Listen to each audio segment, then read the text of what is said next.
লক্ষ্য করে দেখুন, বাংলাদেশে ঢাকা বিশ্ববিদ্যালয়ে একজন ছাত্রকে তাকে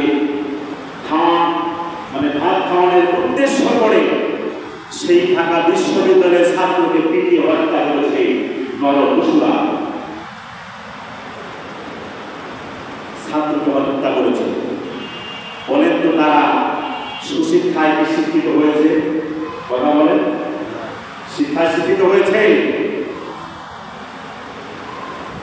শিক্ষায় শিক্ষিত হয়েছে, যার কারণে একটা ভাই আরেকটা ভাইকে অন্যায়ভাবে হত্যা করেছে। কথা বলেন ঠিক কিনা?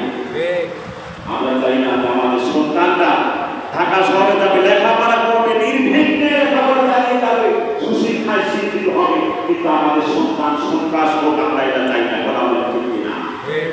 আমরা প্রতিবাদ জানাচ্ছি যেই সন্ত্রাসগুলো প্রত্যেকটা শিক্ষাঙ্গন থেকে এদেরকে ধরে ধরে আইনের আওতায় এনে তাদেরকে দৃষ্টান্তমূলক শাস্তির ব্যবস্থা করা হোক। কথা বলেন ঠিক কিনা?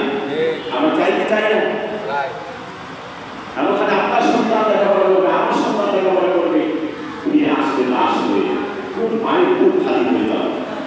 আসে না নাই? আজকে ফেসবুকে ভাইরাল হয়ে গেছে ঢাকা বিশ্ববিদ্যালয়ের ছাত্রকে ভাত খাওয়ানোর প্রলোভন দেখিয়ে, লোক দেখিয়ে তাকে ভিতরে নিয়ে নৃশংসভাবে হত্যা করেছে।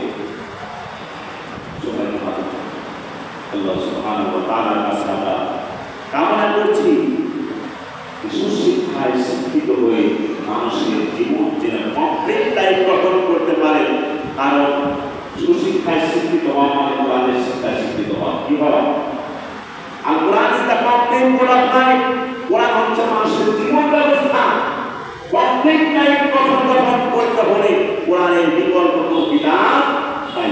কথা বলেন ঠিক? সময় ভাবে সেই কোরআন কারিমে